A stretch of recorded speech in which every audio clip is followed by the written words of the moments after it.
Takže já vám přeji všem příjemné dopoledne v Písecké Sladovně. Jsem rád, že jste všichni přišli a hlavně jsem rád za to, co mohu vyhlásit.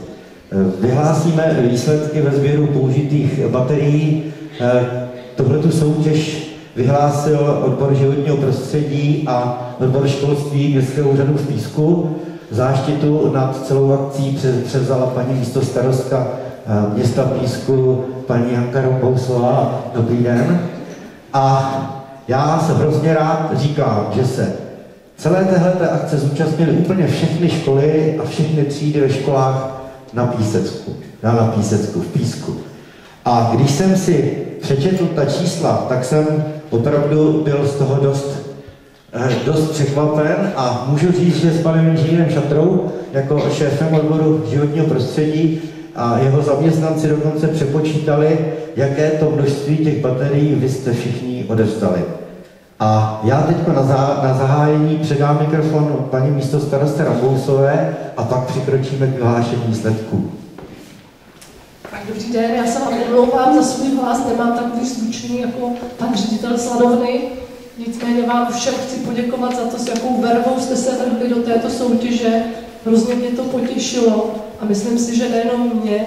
Já bych vám přála, aby se vám v životě a ve studiu dařilo nejméně tak, jako v této soutěži. A hlavně bych vám přála, abyste všechny kolem sebe přesvědčili o tom, že i toto je jedna cesta k tomu, jak si zachovat přírodu tak, abyste vy v ní mohli právě vy žít. Děkuju.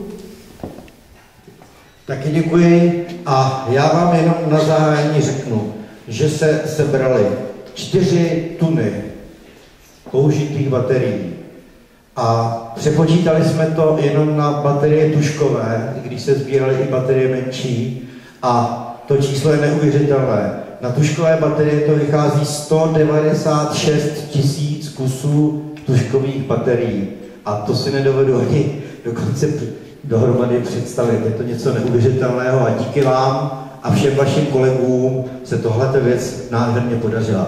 A myslím si, že stojí za to a že byste měli vidět, jak dopadly výsledky, takže já to vemu od 6. místa, teda od 10.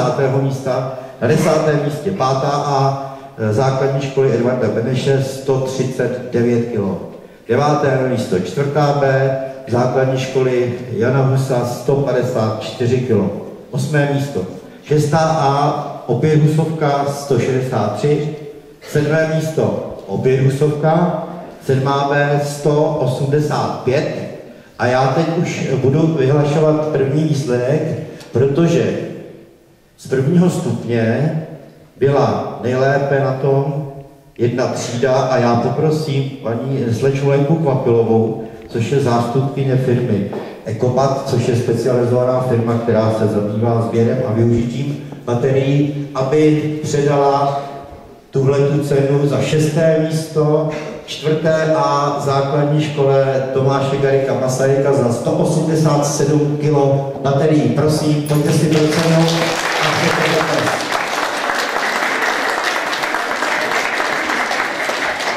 Srdečně děkujeme mnohokrát. Podělte se ze spolužáky a díky moc. 5. místo. 7. A základní školy Josefa Kajetána Tyla 195 kg. 4. místo 8. A základní školy Tomáše Šobra 198 kg. No a teď už jsme u medailí. A medaile také prezentují diplom a prezentují ceny od sponzorů. Za 3. místo předá cenu zástupce firmy Reality Greger, pan David Ostárek, a předá jí tentokrát 7. C základní školy Josefa Kajetána Tyla za 237 kg baterií. Prosím, zástupce třídy, třídní učitelé, pojďte si převzít diplom a pojďte si převzít cenu.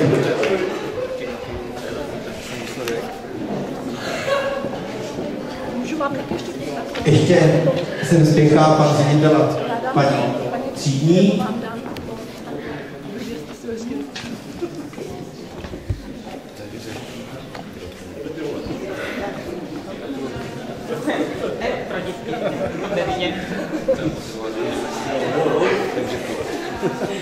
Takže fotografové, teď je to místo pro vás. Také sponzor, ano, správně, tak to má být.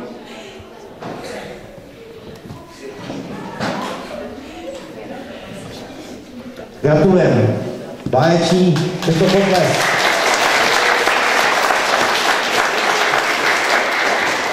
Cenu za druhé místo předá zástupce firmy Stav Invest Group, akciová společnost, pan Vladimír Veselý, a předá ji třídě 6B základní školy Jana Husa za 378 kg baterií. Prosím, a to je návštěva Lanového centra v Praze, pojedete si zašplhat. Hodně úspěchů. Ještě vám tady máte diplom. Připravíte všechno. A jenom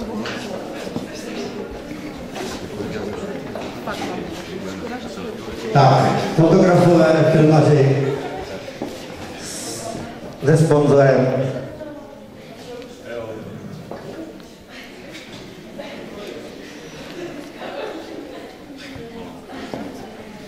Děkujeme mnohokrát. Díky.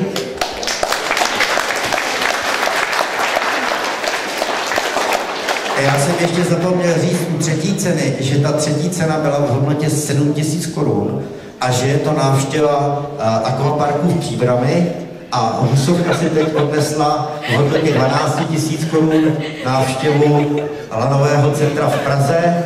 No a teď jde o zlatou medaili. A diplom za první místo a šek předá paní místostarostka a zástupce firmy Kočí pan Milan Švehla a je to cena v hodnotě 20 000.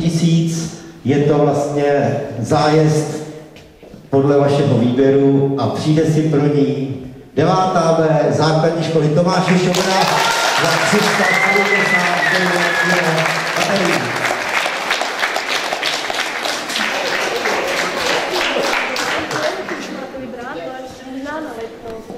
Na 2 dny, jo. Takže ještě si přijdu. Tak gratuluju, užijte si to. Další 20 000. Pan ředitel určitě rád. Pan ředitel pojede taky na Lidl, že? Také pojedete na Lidl, pane ředitel, určitě.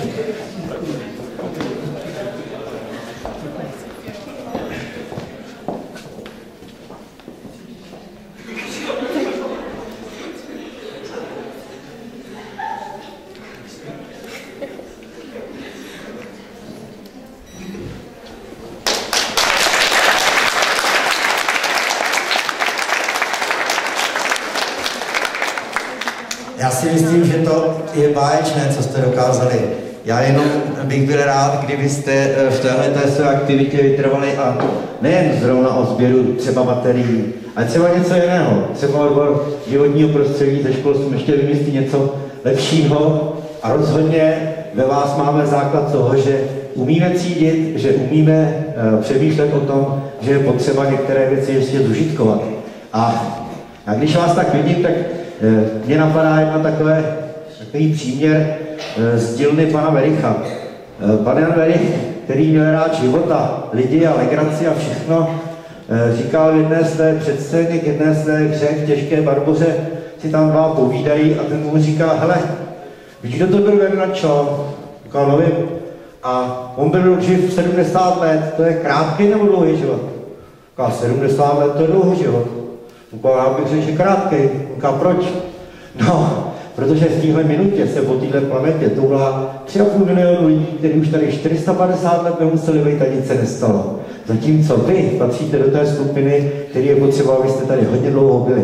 Já vám všem gratuluju. Přeju vám, aby se vám na výletech líbilo, abyste se neutopili v akvaparku, aby se vám líbilo na Šumavě, nespadněte z lan, mějte se hezky, hezký den a někdy zase nashledanou. Díky moc.